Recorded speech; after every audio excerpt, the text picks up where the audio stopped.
10 साल पहले बनारस सच और सपने के बीच में कहीं बसता है। बनारस में कोई समझ नहीं सकता कि सच क्या है और सपना क्या। कोई यहाँ सच ढूंढने आता है तो कोई सपना भूलने। लेकिन बनारस एक ढीठ शहर है। यह लोगों के सच को सपने में बदल देता है और सपने को सच की तरह दिखाने लगता है। बनारस के चौराहों पर जिंदगी के मायने गोल गोल घूमते रहते हैं। कोई पकड़ लेता है तो कोई खाली हाथ लौट जाता है। शहर थोड़ा मूडी है, हर किसी पर खुलता नहीं और हर किसी से खुलता नहीं। बात थोड़ी गहरी है, कोई समझ जाए तो ठीक, नहीं तो जय भोलेनाथ। किसी भी कहानी में कोई लड़का और कोई लड़की कहीं ना कहीं तो मिलते हैं। दुनिया में जहाँ जहाँ कोई लड़का लड़की मिल सकते हैं, वो सब कुछ लिखा जा चुका है। कॉलेज से लेकर ऑफिस तक, ट्रेन से लेकर हवाई जहाज़ तक। क्योंकि चित्रा और सुदीप को कहीं न कहीं तो मिलना ही था, इसीलिए दोनों अस्सी घाट पर मिलते हैं। वे दोनों कभी मिले नहीं होते अगर उस समय पिज्जेरिया कैफ़े में बहुत ज़्यादा भीड़ नहीं होती। भीड़ इतनी ज़्यादा थी कि पिज्जेरिया के वेटर ने इन दोनों को एक साथ बिठा दिया। हालांकि दोनों ही मी टाइम चाहते थे, दोनों ही अकेला बैठना चाहते थे, लेकिन इतनी भीड़ में अलग पूरा टेबल मिलना मुश्किल था, तो दोनों को एक साथ में बैठना पड़ा। दोनों खड़े नहीं रहना चाहते थे। यह कहानी शुरू ही ना हुई होती अगर उस वेटर ने अपना बिजनेस बढ़ाने के चक्कर में इन दोनों को साथ नहीं बिठा दिया होता। इस कहानी में वेटर का काम इतना ही था। अब वह इनका ऑर्डर लेने के बाद कभी वापस नहीं आएगा। आपने कभी सोचा है, रोज़ तमाम कहानियाँ ऐसे ही वे लोग शुरू करते हैं जिनको कभी पता ही नहीं चलता कि वे कहानी का कितना अहम हिस्सा हैं। सुदीप की उम्र करीब 25 साल। उसने कैजुअल काली शर्ट और नीली जीन्स पहनी हुई है। चित्रा की उम्र है 26-27 साल। चित्रा ने शॉर्ट्स कुर्ती और नीली जीन्स पहनी हुई है। ये दोनों कौन हैं, क्या करते हैं, धीरे धीरे आपको पता चल जाएगा। अभी जानने लायक बस इतना है कि दोनों एक साथ कैफ़े की टेबल पर हैं। दोनों ने एक एक पिज्ज़ा और नींबू साथ पानी ऑर्डर किया है। लोग बनारस क्यों आते हैं, क्यों का पता नहीं, लेकिन ये पता है कि कब आते हैं। कब आते हैं? जब आगे कोई रास्ता नहीं दिखता। ये सवाल जवाब सुदीप और चित्रा भी एक दूसरे से कर सकते थे, लेकिन ये सवाल सुदीप और चित्रा के ठीक पीछे वाली टेबल पर बैठे किन्हीं दो लोगों ने किया। उन दोनों की आवाज़ इन दोनों को सुनाई पड़ी। इन दो लोग ने अगर उस दिन यह सवाल न पूछा होता तो शायद यह कहानी शुरू ही ना हुई होती। पीछे वाली टेबल पर बैठे उन दो अजनबियों की बात सुनकर चित्रा ने कहा, हाउ टू, कहाँ अटक गई हैं आप? सॉरी, शायद मुझे नहीं पूछना चाहिए, सुदीप ने कहा। इट्स ओके, मैं अपनी किताब में एक जगह अटक गई हूँ। कहानी ही आगे नहीं बढ़ रही है। यहाँ बीएचयू में एक कविता का इवेंट था, वहाँ से इनविटेशन आया तो सोचा शायद बनारस में मोक्ष तो सबको मिलता है, शायद मुझे कहानी मिल जाए। तुम बनारस क्यों आए हो? चित्रा ने पीछे की टेबल पर बैठे लोगों की बात सुनने की नाकाम कोशिश करते हुए पूछा। मेरे एक दोस्त की शादी थी। बनारस के बारे में बहुत कुछ सुन रखा था।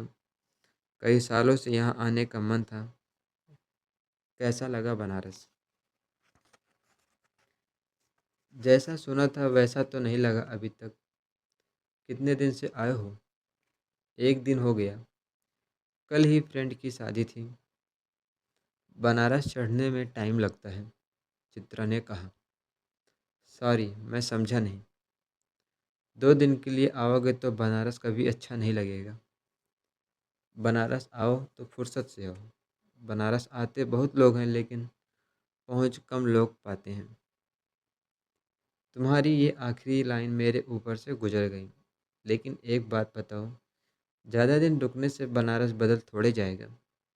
वेल, मैं बस इतना बोलूँगी, 2 दिन से ज़्यादा रुक कर देखो तब ये सवाल नहीं पूछोगे। इतने में पिज्ज़ा आ गया। दोनों ने अपना अपना पिज्ज़ा खाना शुरू किया। सुदीप पिज्ज़ा खाते हुए घाट के पास बैठे कॉलेज के बच्चों को देखने लगा। वो बच्चे शायद बनारस हिंदू यूनिवर्सिटी के आर्ट्स कॉलेज के थे। वे घाट पर बैठकर घाट का स्केच बना रहे थे। कुछ लोगों को पता भी नहीं था कि उनका एक हिस्सा किसी अनजान लड़के के स्केच में कैद हो गया। हमारे कितने हिस्से दुनिया में कहाँ कहाँ कैद हैं, ये हम कभी नहीं जान पाएंगे। दोनों आधा पिज्ज़ा खाने तक कुछ नहीं बोले। चूँकि भीड़ बहुत थी, तो वेटर ने सुदीप और चित्रा की टेबल पर एक दो लोगों को और फिट करने की कोशिश की। चित्रा ने वेटर से कहा कि एक दो लोग और आ रहे हैं। वेटर को भी पता था चित्रा झूठ बोल रही है। चित्रा आराम से बैठना चाहती थी। देखो, पिज्ज़ा आधा बचा है। अगर मैंने जल्दी खा लिया तो वेटर जाने के लिए बोलेगा। मुझे थोड़ी देर यहाँ बैठने का मन है। तब तक टाइम के पास के लिए तुम अपने बारे में कुछ क्यों नहीं बताते? सुदीप चित्रा की बात सुनकर हंसा। कमाल है, मुझसे कोई ऐसे बात नहीं करता। वैसे टाइम पास के लिए तुम अपने बारे में कुछ क्यों नहीं बताती? पूछो। शहर? शहर मतलब जहाँ की मैं हूँ या जहाँ मैं रहती हूँ। मोस्टली लोगों के दो शहर होते हैं। एक जहाँ के हम होते हैं और एक जहाँ हम रहते हैं। जहाँ तुम रहती हो दिल्ली, और तुम्हारा मुंबई। और तुम रहने वाली कहाँ की हो? भोपाल। और तुम लखनऊ। वैसे ये शहर वाले सवालों से तो तुम बोरिंग सी नौकरी करने वाले एमबीए टाइप लग रहे हो। तुम जज कर रही हो मुझे? हाँ, कर रही हूँ। अब कुछ अच्छा बताओ, चाहे झूठ बताओ, मज़ा आना चाहिए बस। मैंने 12th के बाद पढ़ाई नहीं की। What are you serious? 100% serious. ये हुई ना बात, फिर करते क्या हो? मैं इतना कुछ खास नहीं करता। मैंने करने के लिए लोग रखे हुए हैं। ढील क्या दी, तुम तो फेंकने ही लगे। लेकिन चलो, कम से कम ये बोरिंग तो नहीं है। अब तुम पूछो, तुम किताब क्यों लिखना चाहती हो? फिर से बोरिंग सवाल। किसी को नहीं पता होता कि वो किताब क्यों लिखना चाहता है।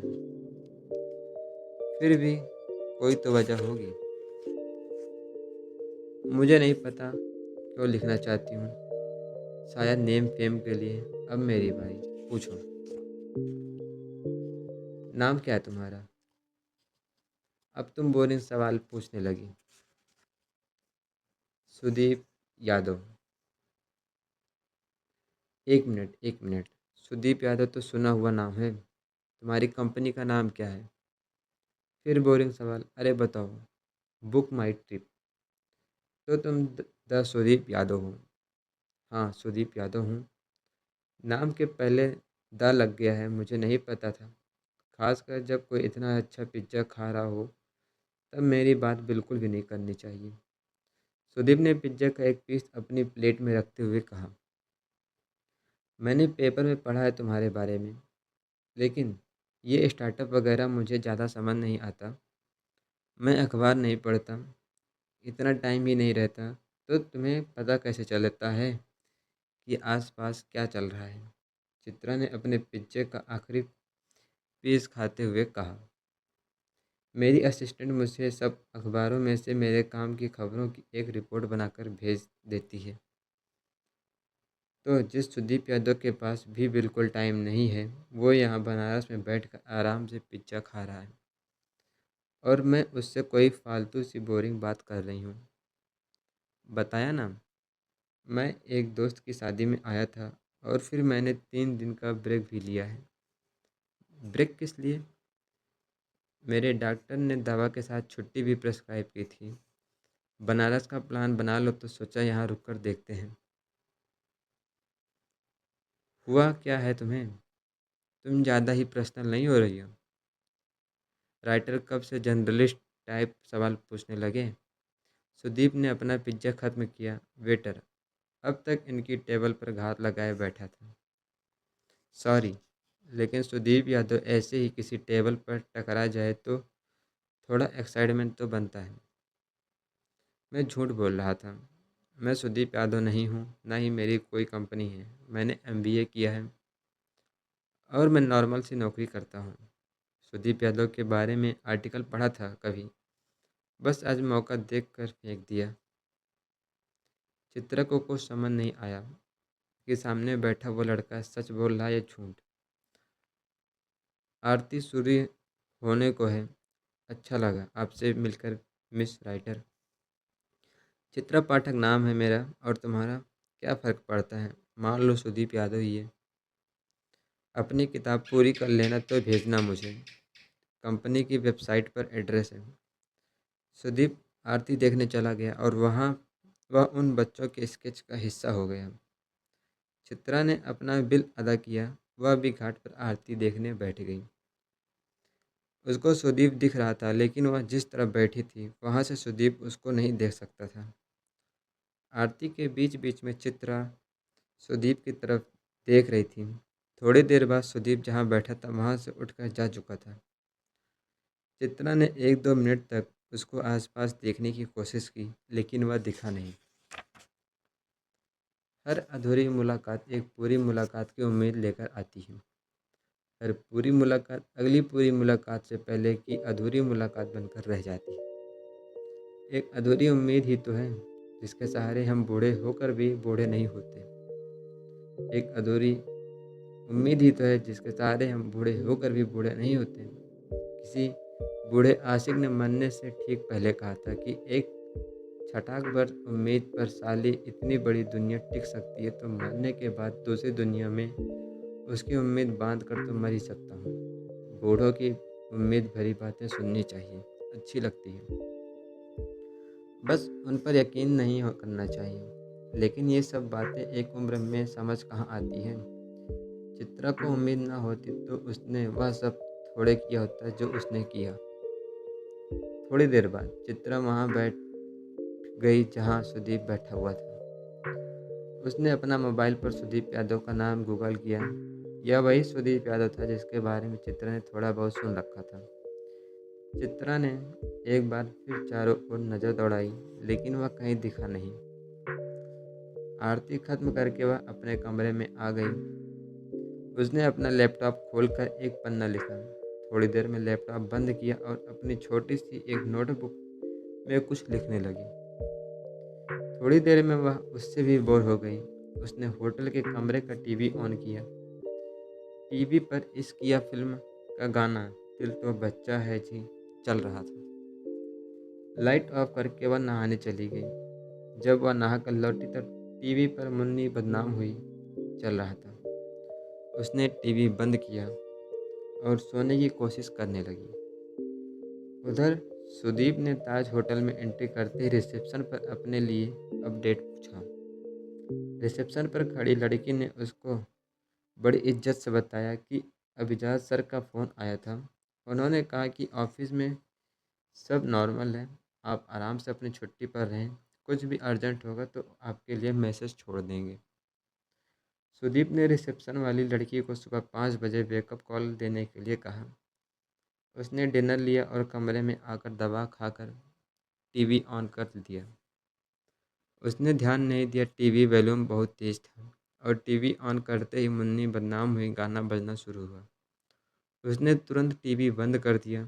सुदीप ने सोने की कोशिश करते हुए आसमान में देखा। उधर चित्रा अभी तक सो चुकी थी। 9 अक्टूबर 2010 सुबह 6 बजे 80 घाट बनारस।